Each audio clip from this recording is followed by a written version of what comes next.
met so far. My name is Ron Robinson, and I am a Martin Luther King Jr. Committee member of Ventura County. I was delighted to know that I would be introducing my mentor and my educational motivator. He had a resounding impact on me on my educational endeavors. He is active in the community, both professional and civic. He is a member of several civic and social organizations, including the Ventura Military Collaborative, the Ventura County Chamber of NAACP, Working for America, 1st Cavalry Division Association, Pi Gamma Mu Honor Society, the Pinnacle Honor Society, and the California Association of Black MBAs. He has also served as a delegate for the California Democratic National Party, National Convention, 44th District, and serves on the Veteran Advisory Committee for the United States Congresswoman Julia Bromley, 26th Congressional District. Here today as our keynote speaker, I am honored to present to you Professor Harry B. Martin, Jr. Thank you, Ronald. Good morning. First, I'd like to say thank you to the Reverend Dr. Martin Luther King Jr. Ventura County Committee for bestowing this blessing of serving as a keynote speaker for this 36th annual celebration. This honor is near and dear to me because walking in the parade was a special tradition for me and my children struggling to find diverse events in Ventura County. Now I have the blessing of sharing this event with my 7 children, 2 grandchildren, my little daughter, and all of those of you that are joining us on this platform that has the capacity of reaching an unlimited amount of diverse participants. Distinguished guests, elected officials, members of the community, social justice organizations, members of the clergy, the Divine Nine, activists, family and friends, critics, ladies and gentlemen. The theme for this year's celebration is One People, One Nation, One Dream. Let's keep moving forward. If I am to do any justice to Dr. King's legacy, I'm compelled to speak with the reality of the struggles that Dr. King faced during the Civil Rights Movement. With righteous indignation, he admonished the nation that had been lulled into the tranquilizing drug of gradualism, not to lose sight of the prize and the promise of freedom by recognizing the fierce urgency of now. He said, now is the time for this nation to live up to its creed, that all men are created equal, and all people of this nation endowed by our Creator to have life, liberty, and the pursuit of happiness. In that famous I Have a Dream speech during the March on Washington, he said that we have come to this hallowed place because the check that had been written to the Negro citizens that guaranteed those inalienable rights had been returned for insufficient funds. That march of over 250,000 people led to landmark civil rights legislation. The sad reality is that today so many disproportionate and marginalized American citizens are worse off now than they were then. It is customary for many Americans after the loss of their loved ones to have a viewing, a memorial, and funeral services, and a repast. COVID-19 is no respecter of that tradition. We've lost over 800,000 people to this pandemic. As the nation grapples with what the new normal looks like, COVID-19 protocols and guidance are steadily evolving. This nation and the world found themselves wrapped up in a sense of togetherness in a way we have not witnessed in most of our lifetimes. For a brief while, all nations sat together on the edge and focused as this pandemic spread around the globe. We sought a remedy for the huge losses that grew daily. Dr. King knew pain and suffering, but he said, let us not forget, we cannot deal with the challenges that our nation faces one at a time, so as not to lose ground on the rest. It is with this insight, I say to you that the fight for and towards the dream of equality and social justice mustn't be laid aside. It must not waver, nor must we allow the divisive tactics of the enemy to unclench the hands that were met after the senseless murder of brother George Floyd. Imagine with me, if you will, Dr. King was here and we were gathering together at his 93rd birthday party. During this celebration, we reached the point where we asked him to close his eyes to make a wish. Now we know Dr. King believed in the power of prayer, and witnessed God work miracles. He also knew the prayers of the righteous availeth much. A wish is nothing more than a request. So what might his wish be? For the sake of following tradition, Dr. King closed his eyes and began to make a wish. In a short time, I had to spend with Dr. King as I escorted him to this party. I'd imagine some of what I shared on that little powerful device called the cell phone would have had a profound impact on him and his wishes. I wonder what Dr. King would wish for. Would he wish that he'd never seen the video of the murder of Brother Floyd? Would he wish I'd not shown the video clips of the images of the killing of unarmed Black men at the hands of bad police officers? Because he was still haunted by the image and the horrific sight of the young Emmett Till, who was brutally beaten and murdered by bad white men, because he knew that not all white men and women were evil. He would undoubtedly not fall prey to the bigotry and hate-filled rhetoric that leads us to believe we aren't all brothers and sisters. It would be a challenge, no doubt, in a short time I spent with him, to show him all of the senseless killing of Black men who murderers still walk free. Would he struggle to catch his breath as he blew out the candles? Would he struggle to breathe like Eric Garner did just before he was killed? As he reflected, would he struggle to remember all the names of all the Black and white protesters from California to Chicago to Memphis to Cleveland, down through Alabama and Mississippi, and all over the world, those people that rode on the Freedom Rides and were badly beaten back then, as many protesters are beaten now? Those names could not be dwindled down short enough so his aging eyes could see them on a t-shirt, surely to be given to him as a gift, as he wished.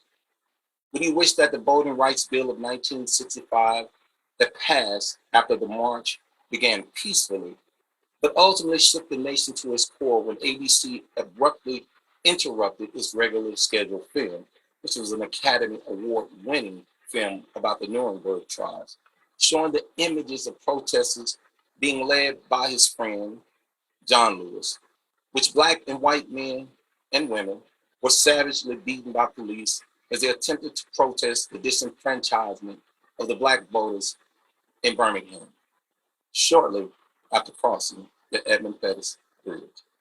Would he wish that it never happened? Would he wish that this current bill named for Congressman Lewis passes and that we never again have to fight for that precious right to vote? That precious life of Medgar Evers, which now a national monument is erected, and my son, Kenton Evers, so proudly had a chance to stand in the same space honoring him, that Medgar would still be with us. Would he wish that those civil rights workers in Philadelphia, Mississippi had never been harmed, let alone killed? And so many more will never again have to shed one more drop of blood, or none of us will shed a single tear in the fight for the right to vote. Would he wish that the disappointment of poverty, despair, and hopelessness of the have-nots, long ignored by the haves, in a nation with a vast ocean of prosperity, finally be dealt with? Would he wish Americans stop asking the bootless man to senselessly pull himself up by his bootstraps when he has no boots? Would he wish that so many people, having access to his speeches, would listen to him say on March the 10th, 1963, that racism is still alive and well in America?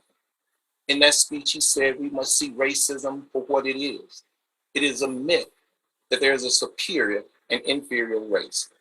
It is also a tragic notion that one particular group, one particular race, is responsible for all the progress, all the insights, and the total flow of history, and that another group is totally depraved and innately impure and innately inferior. In the final analysis and tragedy of racism, it is evil because its ultimate logical conclusion is the need to eradicate the inferior. We know for sure Hitler was a sick and tragic man, but any man that uses power to divide a nation against itself by using coercion is a dangerous man. He said we should remember that if America is to become a great nation, we must not let these men come into power by exercising that precious right to vote. He knew that so many of his friends and fellow activists were killed just by merely helping the Negro, especially in the South, for registering to vote. And the Negro in the North was not seen as equal. We wish that we finally have overcome racism in Ventura County and everywhere else in the world. The notion that time can solve the problem of racial injustice or it would miraculously cure racism. He knew that wasn't true. He believed time was neutral.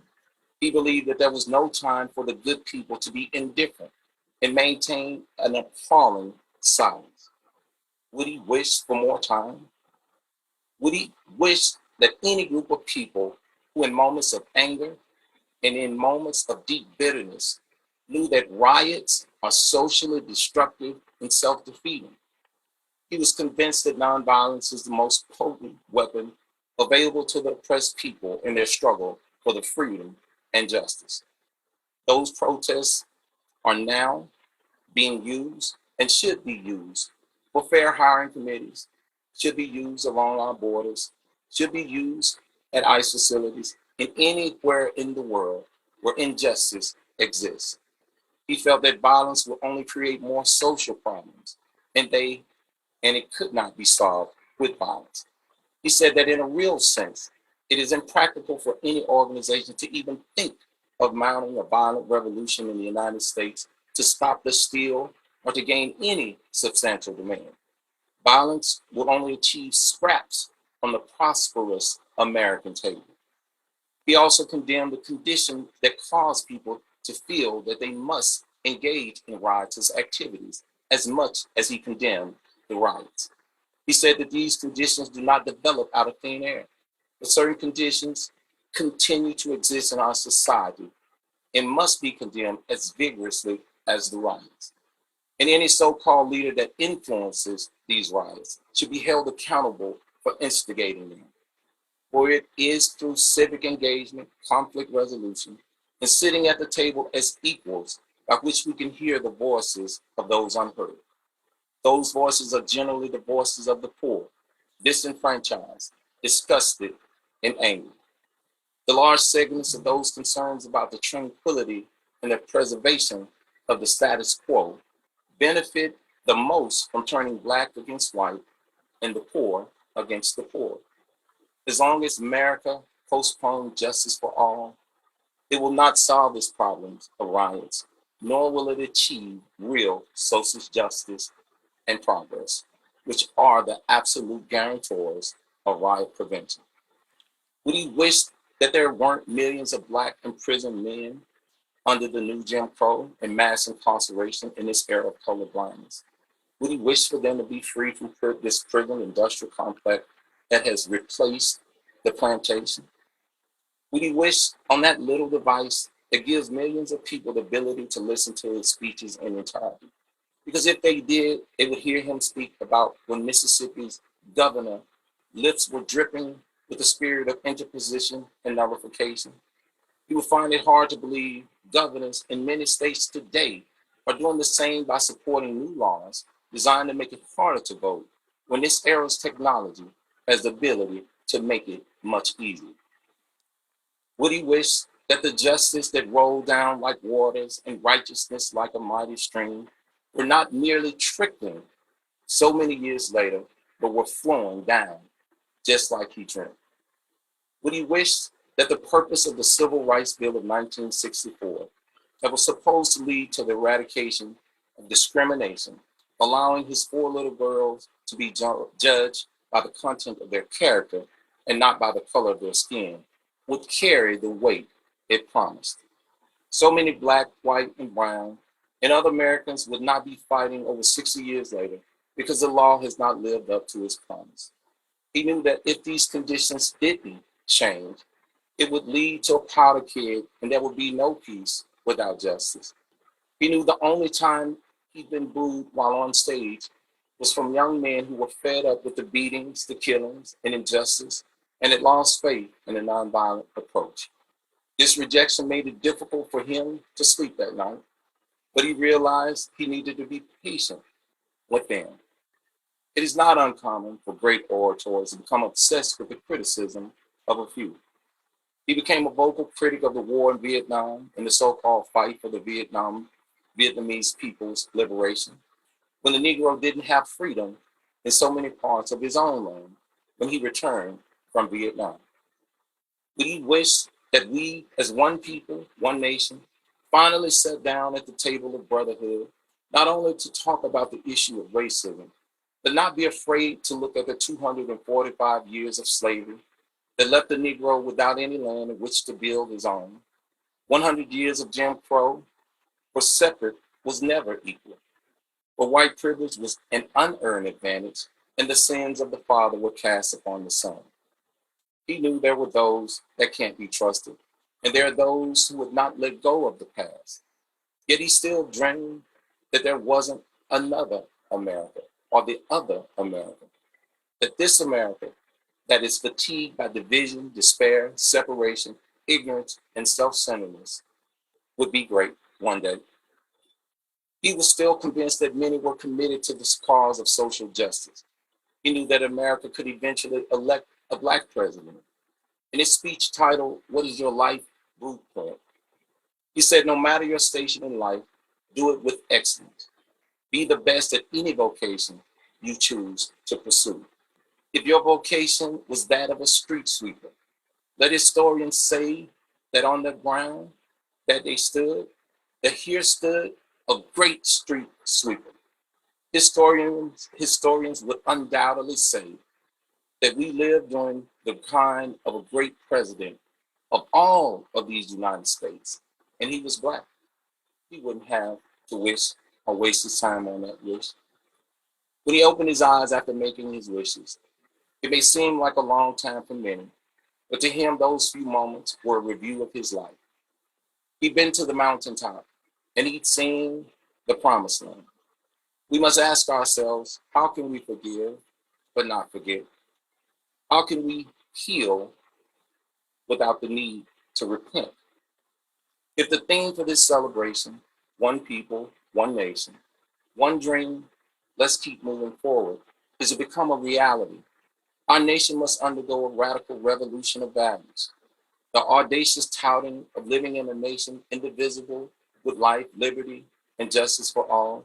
If it is to become a reality, we must consciously be aware that our destinies are interlocked and tied together. We need each other. We must develop a coalition of consciousness that is set on eradicating hatred, bigotry, dismantling institutional and systemic racism within law enforcement, academia, industry, government, and in our homes, but especially in this nation. This year's theme, one people, one nation, one dream, let's keep moving forward, can only be accomplished by that powerful force that Almighty God gives us, pressed down, shaken up, and running over beyond measure. It is the same faith that Dr. King used every day working toward his dream. That is the gift. We may all witness this theme and use that gift and make it become a realization that we, as one people, one nation, one dream, to keep moving forward can only be done in love. My time is up, and I thank you for yours.